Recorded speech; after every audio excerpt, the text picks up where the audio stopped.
Bonjour à toutes et à tous et bienvenue à ce nouveau Good Morning Market. Nous sommes le mardi 22 février 2022. Et comme vous pouvez le voir sur ce panorama de marché, sur ce paysage des marchés, tout baisse, les actifs risqués sont en repli, les seuls qui sont en hausse, vous le voyez ici, ce sont ces trois actifs, le gold, valeur refuge, et les pétroles, les valeurs premières énergétiques. Donc tout baisse concrètement, que ce soit les indices européens, on retrouve le CAC 40 ici, le DAX ou les indices américains, les trois sont ici. Et hier était un jour férié, c'était le President Day, et donc aujourd'hui on peut s'attendre à des baisses plus profondes à Wall Street. Les crypto-monnaies également, dans le sillage du Nasdaq, se replient considérablement. On va en parler. Alors, pourquoi une telle aversion pour le risque? Pourquoi un tel repli généralisé des valeurs risquées, des actifs risqués et une hausse des valeurs refuges et des matières premières énergétiques? Entre autres, on a également une hausse de matières premières telles que le blé.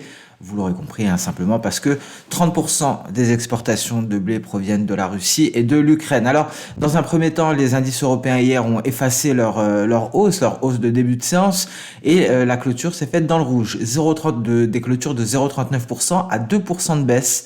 Et c'est la pression des menaces d'escalade du conflit militaire qui ont exercé qui ont entraîné ces baisses. Dans un premier temps, dans un contexte de violation continue du cessez-le-feu ukrainien dans les territoires autoproclamés des républiques populaires de Donetsk et de Louhansk. Ce qui a été bien entendu démenti par Kiev. Alors on notera que le président Poutine a déclaré au chancelier allemand et à Emmanuel Macron qu'ils allaient signer un décret et traiter les deux territoires comme des États indépendants, ce qui a fait craindre dans un premier temps que le Kremlin ne déploie ouvertement des troupes. Et plus tard, lors de son discours à la télévision nationale, Vladimir Poutine a officiellement confirmé que Louhansk et Donetsk sont des régions indépendantes. Donc concrètement, on a depuis que Poutine a reconnu l'indépendance de ces républiques, selon les médias, l'armée russe a pénétré donc dans ces républiques séparatistes. Alors on notera qu'au cours du week-end, le président ukrainien avait critiqué la réponse de l'Occident à cette ingérence russe en Ukraine, et ce depuis de nombreuses années. Il a déclaré que les promesses de protéger la souveraineté de l'Ukraine, inscrites dans le mémorandum de Budapest en 1995, semblaient sans valeur.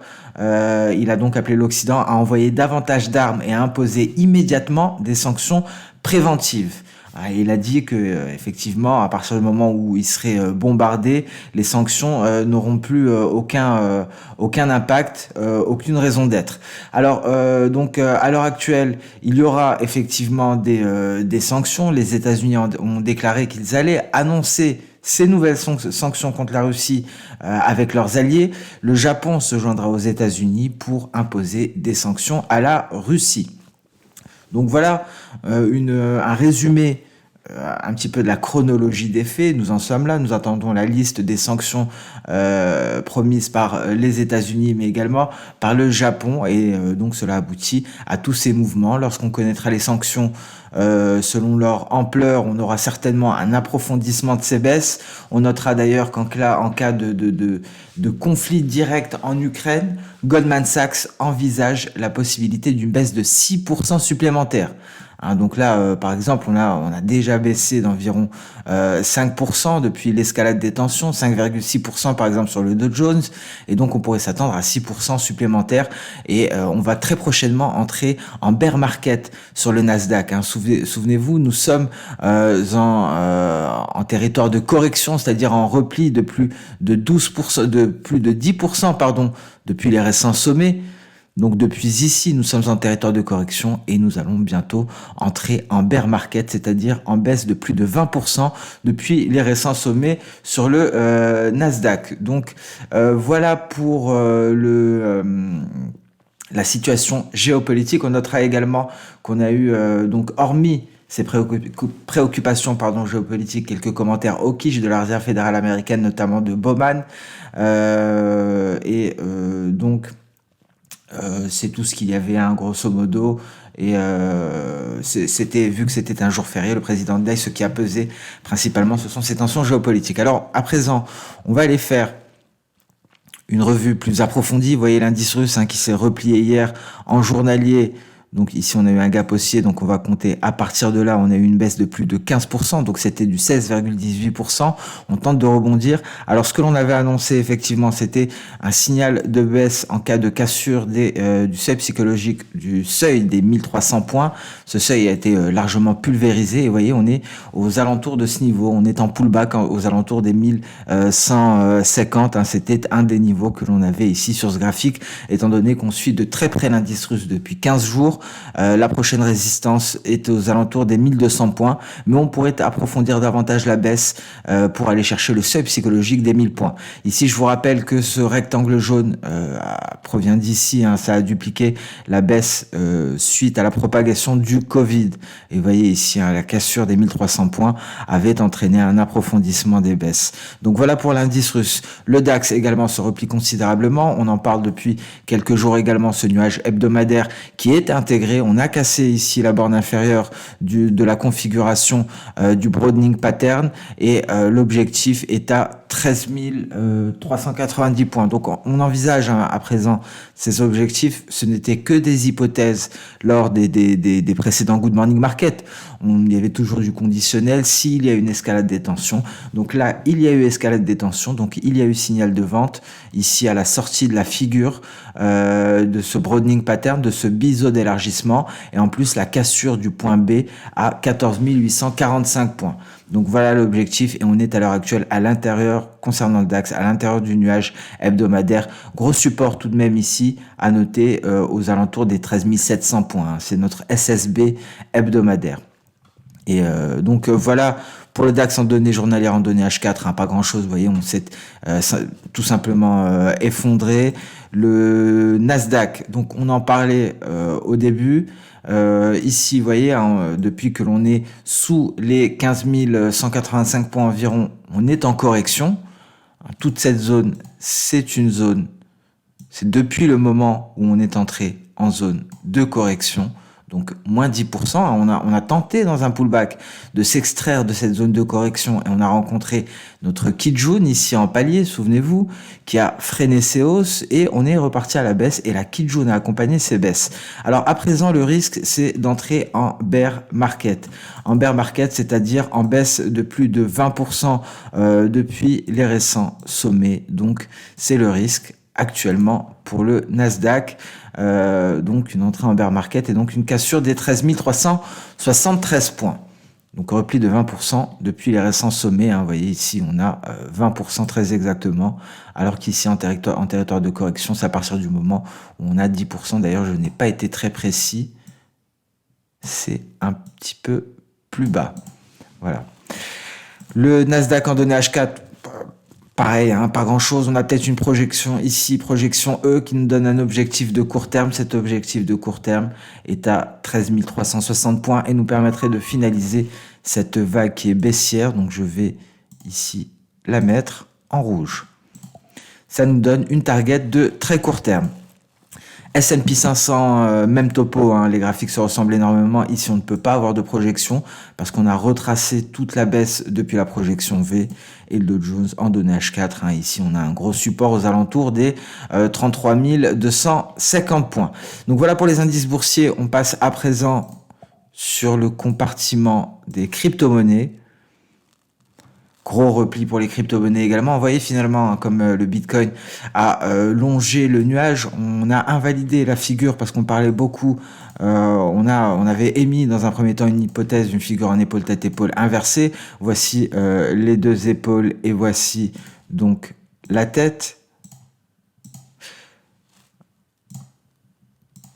Pour que ce soit visible pour tout le monde.